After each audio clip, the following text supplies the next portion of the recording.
Ya, Assalamualaikum warahmatullahi wabarakatuh. Ya, perkenalkan, saya Jegrak Berjanjani dengan NIM 102052240005. Dari sini saya ingin mempresentasikan terkait tugas analisis acceptance sampling. Ya, jadi di sini terdapat study case yang mana kita itu mendapatkan inspection level itu di G2 atau general, dan lot size-nya itu 900, jadi banyaknya unit ke 900, dan di EQL-nya itu atau acceptance quality limit itu berada di 0,15%, dan kita mendapatkan jenis pemeriksaannya itu berada di normal. Nah, langsung saja, jadi di sini itu terdapat dua metode, yaitu SSP atau yang kita sebut single sampling plan, dan DSP atau double sampling plan. Dari sini, jadi pada temuannya itu terdapat, setelah kita mendapatkan data, yaitu pada sampel size-nya itu yang di single sampling plan itu ada 80 unit, dan yang diterima itu atau acceptance-nya itu 0, dan yang di reject itu 1. Sedangkan pada metode double sampling plan itu, yang pertama itu sampel size itu 50 dengan acceptance atau penerimaannya itu 0, dan reject atau penolakannya itu 1. Kemudian yang kedua gitu kan, uji sampling yang kedua itu mengambil sampel size itu 50 unit, kemudian penerimaannya atau acceptance-nya itu 0, dan rejection atau penolakannya itu ada di angka 1. Nah, jadi dalam temuannya itu terdapat pada sampel itu disebut dengan 0, yang mana keputusan itu diterima gitu kan, dan peluang keputusannya itu berada pada 0,8869, yang mana hal ini untuk penerimaan lotnya itu ada di skala probabilitas itu 88,69%, yang mana hal ini akan diterima. Dan pada suatu risiko penolakannya, yaitu ketika ditemukan D sama dengan 1, yaitu peluang keputusannya itu berada di 0,000000 sekian 37, kan, yang mana hal ini untuk penolakannya itu sangat kecil atau sekitar 0,00037%,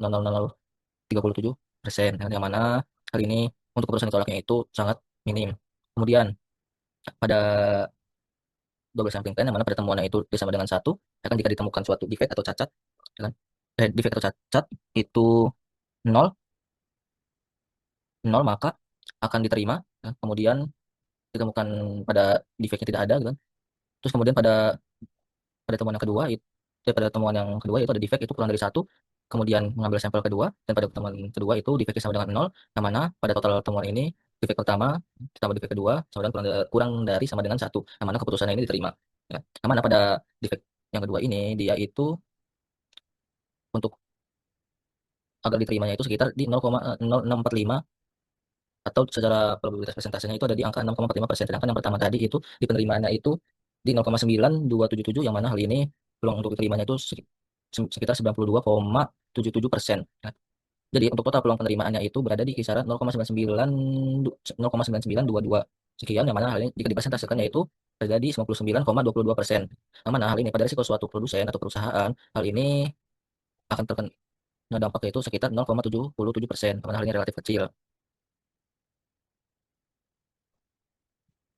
Oke, selanjutnya pada tabel ini terdapat melakukan tabel simulasi probabilitas, ya kan, yang mana pada suatu penerimaan PA-nya itu ini berdasarkan tadi secara persentase cacat, ya kan. Oke, jadi di sini terdapat ada kolom P, ya kan, yang mana di sini itu tingkat kecacatan, ya kan. Di sini terdapat kondisi ideal itu 0%, terus kondisi standar dari EQL itu 0,15%, ya kan. Sehingga pada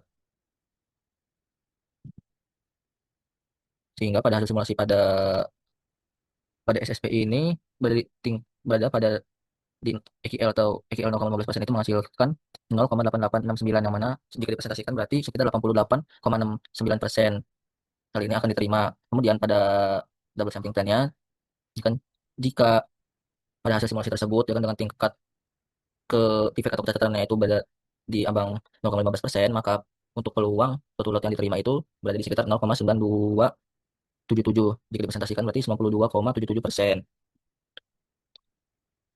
Nah, kemudian jika kita jumlahkan, maka pada single sampling plan dan double sampling plan, maka akan menghasilkan 0,9278, yang mana 92,78%, maka hal ini lotnya akan diterima. Oke, kemudian selanjutnya, jadi risiko konsumen itu berada di tingkat 0, berada di ambang 0,15% itu. Oh, jadi pada risiko konsumen itu ambang batasnya itu 0,15% jika di single sampling plan, dan kemudian pada double sampling plan juga sama, berada di ambang batas 0,15%. Kemudian untuk risiko pabrik itu pada single sampling plan itu kita mendapatkan hasil 11,31%, dan pada double sampling plan itu kita 0%. Berarti hal ini jika lot itu akan diterima, berarti pada double sampling plan itu 0 kecacatan, ya, atau tidak ada cacat sama sekali dari risiko pabrik atau produsen. Oke, selanjutnya pada OC curve itu di sini kita visualisasikan berarti bahwa pada kurva yang ideal, pada kurva OC yang baik itu harus turun secara tajam kan setelah melewati eh, batas AQL kan. Nah, di sini berarti pada titik 0% berpeluang diterima dan berada di puncaknya 1 atau 100% dan pada tingkat kecacatan 0,15% kurva masih bertahan di ambang batas gitu kan. Nah, begitu jika hal ini bergeser ke arah kanan pada kurvanya yaitu menuju 100,15%, maka pada garis SSP dan DSP ini langsung menurun tajam ke angka 0 ya kan. Hal ini berarti dapat kita simpulkan bahwa simulasi Poisson pada kurva OSI ini ya kan kita dapat meyakinkan bahwa sistem acceptance sampling yang sudah berjalan ini akan berjalan aman dan risiko konsumen berhasil berhasil ditekan kan, hingga ke angka minimal yaitu 0,15%. Seperti itu. Kemudian selanjutnya di sini terdapat ada AOKI, kan? AOKI yang mana yaitu average outgoing quality, yang mana rata-rata kualitas produk yang keluar atau yang sudah teruji sampling atau yang lolos gitu kan. Nah, kemudian pada AOKI single sampling plan itu terdapat 0,0012 yang mana berarti hal ini bisa kita secara persentase berarti berada di 0,12%. Kemudian pada AOKI DSP pada tingkat ambang batas atau AQL itu 0,15% akan menghasilkan 0,0014 dan dan selanjutnya terdapat AOKL. AOKL itu yang mana ada average outgoing quality limit yang mana hal ini itu batas dari maksimal atau ya, batas maksimal dari AOKI itu sendiri atau nilai untuk diterimanya lot tersebut. Seperti itu. Terus selanjutnya berarti di sini telah menghasilkan bahwa SSP effectiveness bahwa pada SSP itu dengan lot 900 dengan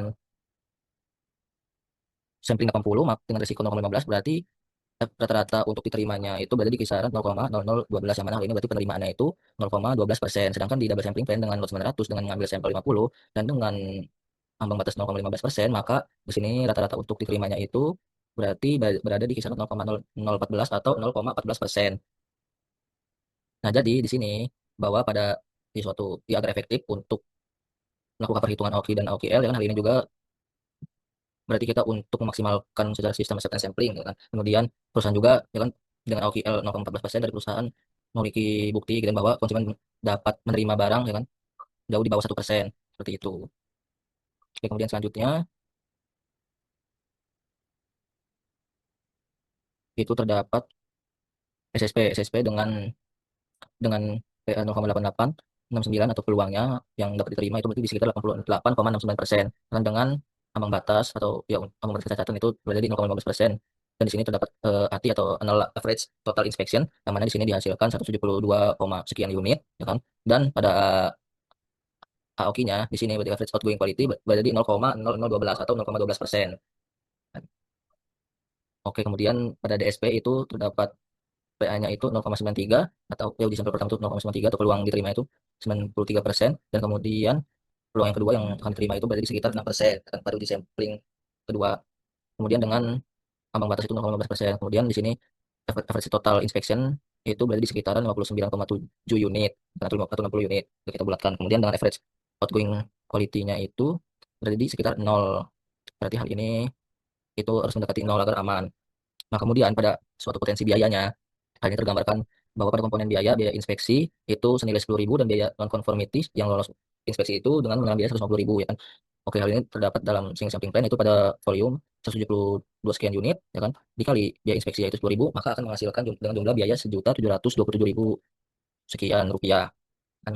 Kemudian dengan biaya non-conformity di sini per unit itu 150.000 dengan volume 1,2 unit atau satu lebih, yang mana hal ini dengan menelan jumlah biaya 181.980 perak. Ya kan? Oke, jika kita totalkan berarti pada single sampling plan itu telah menelan biaya sekitar 1.909.232 perak. Oke, kemudian pada metode double sampling plan dengan volume 59,7 unit atau 60 unit dengan menelan dengan dikalikan biaya satuannya itu 10.000 per unit, maka pada double sampling plan untuk biaya inspeksinya itu telah menelan biaya 567.755 perak. Untuk biaya non konformitas yang lolos inspeksi itu dengan biaya 181.980 perak, ya kan hal ini jika kita totalkan pada double sampling plan itu terdapat total biaya 779.735. Nah, yang mana hal ini pada potensi biaya tersebut ya setelah kita analisis bahwa dengan metode double sampling plan hal ini lebih lebih murah gitu kan. Maka hal ini bisa kita lakukan dengan menggunakan metode double sampling plan. Oke. Nah, dari ini bisa kita gambarkan bahwa pada risiko produsen pada metode single sampling plan itu risiko produsennya itu lebih lebih besar akan tetap. pada metode double sampling plan itu risiko terhadap produsen itu lebih kecil ya kan. Kemudian pada metode single sampling plan pada risiko konsumennya juga itu lebih besar, dan sedangkan pada metode double sampling plan itu risiko terhadap konsumennya itu lebih kecil ya kan. Kemudian pada output foto rencana sampling itu atau OQL atau average outgoing quality limit itu pada metode single sampling plan itu berada di dengan nilai ambang batas 0,0012 atau 0,12%. Sedangkan dengan metode double sampling plan itu mendekati 0% ya kan. Nah, untuk biaya ya kan biaya inspeksi tadi pada metode single sampling plan itu sekitar 1.727.252 perak, sedangkan pada metode double sampling plan itu berada di kisaran 597.775 perak ya kan. Kemudian pada biaya non-conforming, untuk biaya non-conformities itu pada metode single sampling plan berada di kisaran 181.980 perak, sedangkan pada metode double sampling plan itu berada di kisaran 181.980 perak juga. Kemudian dengan menelan total biaya dari metode single sampling plan itu berada di kisaran 1.909.232 perak, sedangkan pada metode double sampling plan itu berada di kisaran 729.735 perak, ya kan. Nah, hal ini dari kedua metode tersebut bahwa pada double sampling plan itu merupakan metode yang sangat menguntungkan dan sangat diunggulkan dibandingkan dengan metode single sampling plan ya kan. Dengan hal ini maka kita akan menerapkan atau menggunakan metode double sampling plan ya kan untuk ya kita mau mendapatkan tiga keuntungan itu dengan risiko yang lebih kecil ya kan. Kemudian kayak kita bisa juga menjamin kualitas produk akhir, dan kemudian untuk efisiensi pembiayaan ya kan.